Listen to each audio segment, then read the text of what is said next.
Are you struggling to find the absolute rock star of a salesperson or heck, even a marketer? In this video, I'm going to be breaking down what you need to do in order to hire the right person, hopefully the first time, but we're going to get it as close to that first time as possible. And believe it or not, in this video, I'm going to be covering some mindset shifts, some hiring strategies, and honestly, the best traits to look for in both roles. Because in many cases, sales does bleed over to marketing a good bit, and marketing also bleeds over to sales a good bit. And even if you hire two people, they need to be in constant communications, because it's not just about the resume. This is about growing your MSP the right way with, more importantly, the right people. How are you doing? My name is Harrison Barron from growth-generators.com. We help MSPs grow. We're going to teach you how to close more deals, or in this case, maybe help your salesperson close more deals. We're going to teach you how to generate a unlimited amount of leads for your MSP business. And if you're struggling with operations, kind of what this video is today, we are happy to help. And if you want to check out our website, growth-generators.com, we would love to truly help. We have a ton of stuff, from our programs, MSP Heroes, to the resources. We have an entire community of people at our Discord at growth-generators.com/Discord, or link down below. We're at 1,200 plus people in there. Tons of free resources at growth-generators.com/resources, sales sheets, battle cards for you, acronym cheat sheets. I mean, the list goes on and on and on. And if you want to take the audio to all of these videos and even some podcast only episodes, check out the podcast links. So let's talk about hiring the first salesperson. And before you're like, well, I just want to pay them and I want them to bring me leads.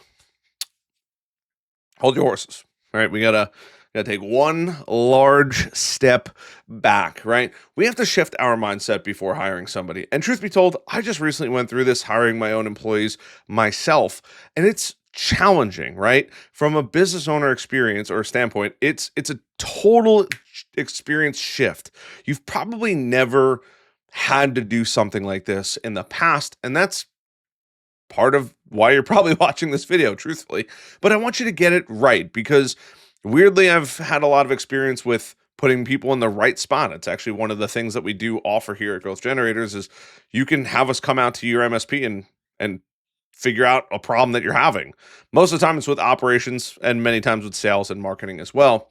But we have to understand that we're not hiring the person. We're hiring for the potential, but also they have to align with what we're looking to do.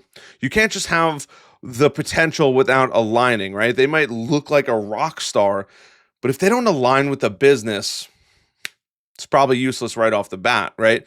We have to make sure that they are going to be a culture fit. And before you're like, well, Harrison, they're going to be in their own department. Yes, but they're still going to be working alongside the team. They're going to be coming up with quotes and probably asking them questions. They also have to be willing to learn. And if they're not from the MSP space, they might not know what AD is, Active Directory, right? They might not know what a WAP is, a wireless access point, right?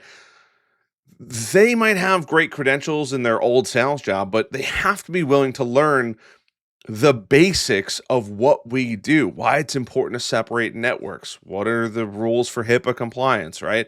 And what you should be doing for HIPAA compliance. And when you're doing this, you have to understand it's gonna take time. What does success look like? And only you can figure this out. This is before you even hire them. But if they were to be successful in that role, what does the first 30, 60, 90 days look like?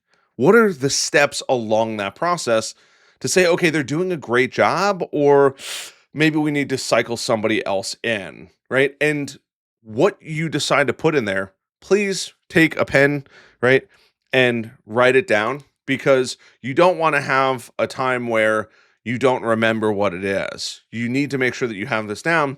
And what I would truly do is kind of get a whiteboard or a piece of paper and draw out your favorite, like, what are the best characteristics of a right salesperson? And if they were to do a great job at their role for your business, what would that look like? At 30 days in, I would expect them to do this, and then let it sit there. Let it marinate. Because when we go into hiring the right salesperson after this, we're going to be talking a lot about that 30, 60, 90 days. And if you let it sit there and you think about it over time, your expectations may rise or they may fall. Or you might just be like, yeah, those are actually pretty good. And that's a perfectly good thing as well. So let's talk about hiring the right salesperson. Because now that we know that we have to shift our mindset and really be clear on what we're looking for, is we have to find the profile for the ideal candidate, right? We know what success looks like, but we probably want them to, and these are some of the skills that I've put down, is they have to be relatable, right? In sales, people buy from people they know, like, and trust. People also love to buy, they like to buy from people that are like them, right? If they're that person that they're going to be dealing with isn't like them, probably not going to be a good fit. You want them to have a high degree of emotional intelligence, right? So what does that mean? Their ability to read people, to understand people's emotions, to be able to apply a little bit of pressure maybe throughout a sale without just squeezing them and choking them to death. We also have to make sure that they're curious, right? And they have to be willing to poke their head around, right? Take their cell phone, take some interesting pictures. And I'm sure you guys have probably seen my plod device video, and I'm looking actively for the little device here laying around. But having your giving them the opportunity, hey, here it is, the opportunity to success, right?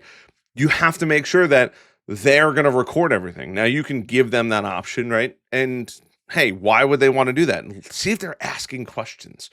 And then last but not least, probably the most important, but it's kind of an important one in its own category. In sales, you have to be persistent. Truthfully, it's the person that's willing to follow up the most that's going to end up getting the deal. Now, all of the other factors are super important, right? Relatable, they have to have high emotional intelligence, all of those things. But if they're not persistent in going up at bat over and over and over again, they're probably not going to be a good fit. And last but not least, we want to find somebody that understands a consultative sell, right? We're not trying to force our customers and strong arm them into closing the deal. It makes for a ton of bad blood, a ton of buyer's remorse. It's not what we want, right? We want somebody that's willing to do a consultation, just like a doctor. Hey, what's going on with your elbow pain, right? Does it hurt when you do this? Does it hurt when you do this? When does it hurt? When does it bother you? When does it not bother you? It's kind of the same thing, but in an MSP sale, right? Hey, when does this problem happen? How often does this happen? Does it impede you from doing other things? These are really, really important. Now, where do you go find these people? Now, this is something I see people ask all the time. Now, you can 100% post on LinkedIn. They have the LinkedIn, they have the ability to post directly on LinkedIn, and you can even share it out. If you're fairly active on LinkedIn, there's probably a pretty good chance somebody knows somebody. And I love referrals, right? I'm a big, big fan of referrals. It doesn't matter if it's from a peer or from a vendor, but if you can get referred in, you can get a lot more information than just somebody applying to that job application. The other thing is local business networking groups, right? And events. Ask around there. But also, every time you have an interaction with somebody, especially if they're a salesperson, right? You're going to talk to them, you're going to get their business card, right? And all that good stuff. But start identifying the traits that you want. And then also, hey, this person seems to be like an absolute rock star. Maybe they're interested in a career shift. Nothing bad about that. And then job boards, right? You have Indeed. If you could find them specifically in tech, fantastic. You could even work with recruiters to find those people. You do have to pay a recruiter. It's usually, I forget what it is. It's like a percentage of that person's salary for the first year. They're all slightly different, but you can use a recruiter as well. But I'm a big fan of job boards. If you're willing, the catch with a job board like Indeed, you're going to get inundated with requests from people trying to apply. So just be careful there. The other great thing, and I would say that you can do is, hey, we're not currently hiring. However, if you'd like to apply to one of these positions when they open in the future, leave your resume here. And you might get resumes over the course of a year. And at some point, hey, you got to call those people and say, hey, are you still interested in a job? We finally have an opening. No harm, no foul, right? Assuming that's okay with your laws and all that, I would 100% double check. But you can still accept resumes. I've seen it happen plenty of times when they know that there could be a potential for a job opening down the road, and it gives you something to actually work with. Now, when you actually find these people, right, you're going to go through their resumes. I don't particularly love the way the job market is moving for people because it is just it's a huge mess. There's a lot of problems with it, and cramming all that information into, a resume is really, really hard. You're gonna have to spend some time interviewing people. You can start with a 15-minute interview. Ask them some preliminary questions, right? You want to ask super vague, open-ended questions. Tell me about a time that you sold something you knew nothing about, right? Listen to their story. Truthfully listen to their story. How did you build trust with a skeptical prospect? Let them feed the information to you.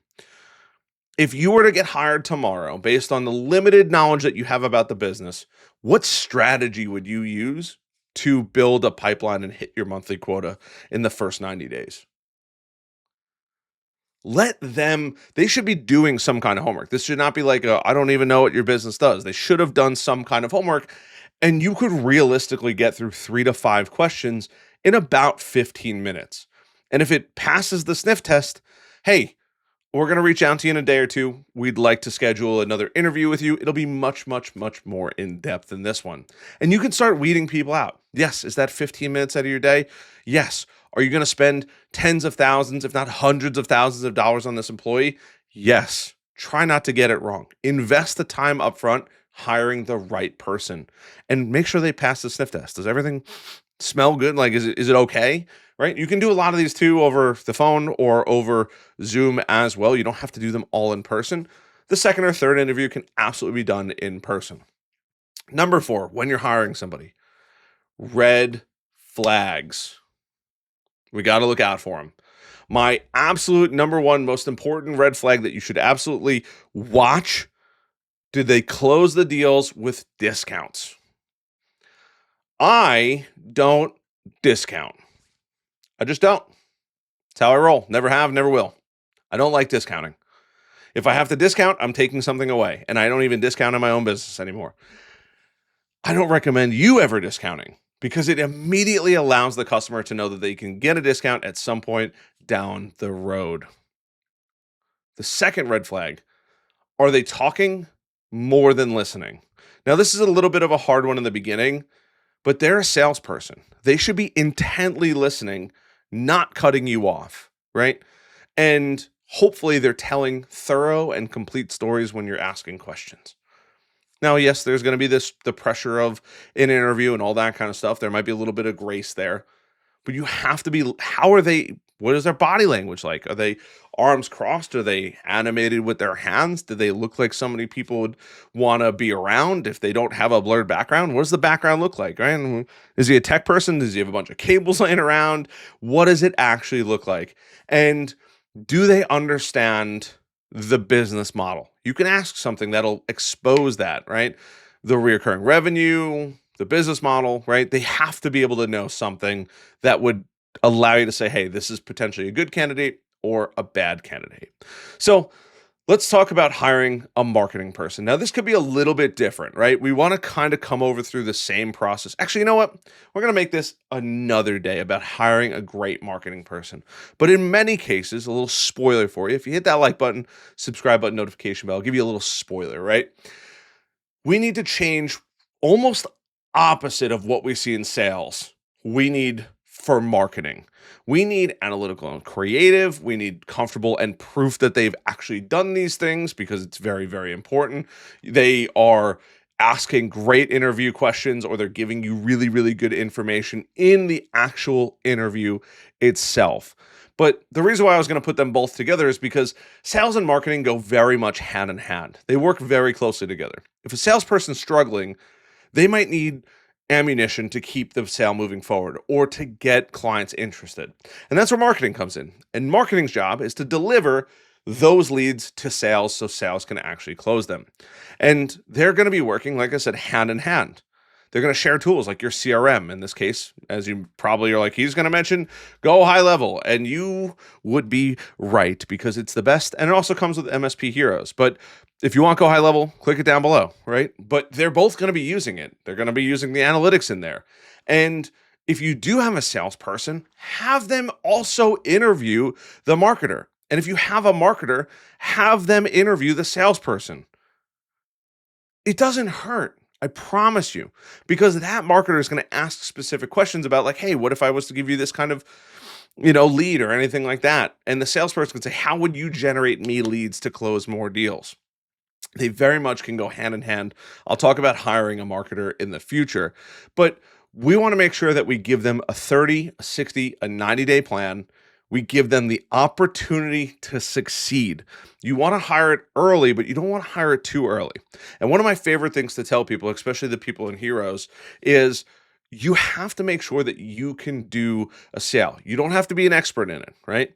But you have to be able to say, hey, I can comfortably get through or work through a sale. I can comfortably or get through some basic marketing. Because the last thing that you want is, even if you come up with a 30, a 60, a 90-day plan, we're all humans at the end of the day. We all have emotions and we all have hearts, right? And even if they're failing to meet their KPIs or key performance indicators, we're going to sit there and say, where are things going wrong? You either have no leads, in which case that's rough, right? Or hopefully you're giving them some kind of leads to start on. You can find out, hey, what's going on? Where are you getting held up in the process? And you, as the business owner, maybe you're not a sales expert, and maybe if you want my attention, or not my attention, but if you want my opinion, feel free to jump in MSP Heroes. But you can absolutely go through and, hey, let me see what's going on here. Why are things not working out the way that they should be? I would have done this a little bit differently, and this is how I've closed this deal. And that's the best part. But you can't hire for a role you know nothing about, because you're not going to be able to help them. A marketer and a salesperson are looking at you, the business owner, to say, what am I doing wrong? I'm doing all the things that I know is right, and I'm not getting I'm not getting to where I want to be. Can you help me? And it's your job to lead them to success. You don't have to know everything. You definitely want to hire people smarter than you. But it's really important to be able to say, hey, let me look at that. Let me peel back the layers, and maybe I can figure it out before we go get expert help. That is truly one of the most important skills as you go through this. And that's going to help make or break your salespeople, help make or break your marketers. But hiring the right person isn't easy. But hiring the right person can have a massive, massive impact on you and the way your business grows. If you'd like to work with us or you'd like to learn more about us, growth-generators.com. Love the heck out of you guys. I hope you guys have a fantastic weekend. For the hustlers out there, it is a Friday on the day that you're going to be seeing this. I hope you guys appreciate the shirt, and I will see you guys on the next one. Love you guys.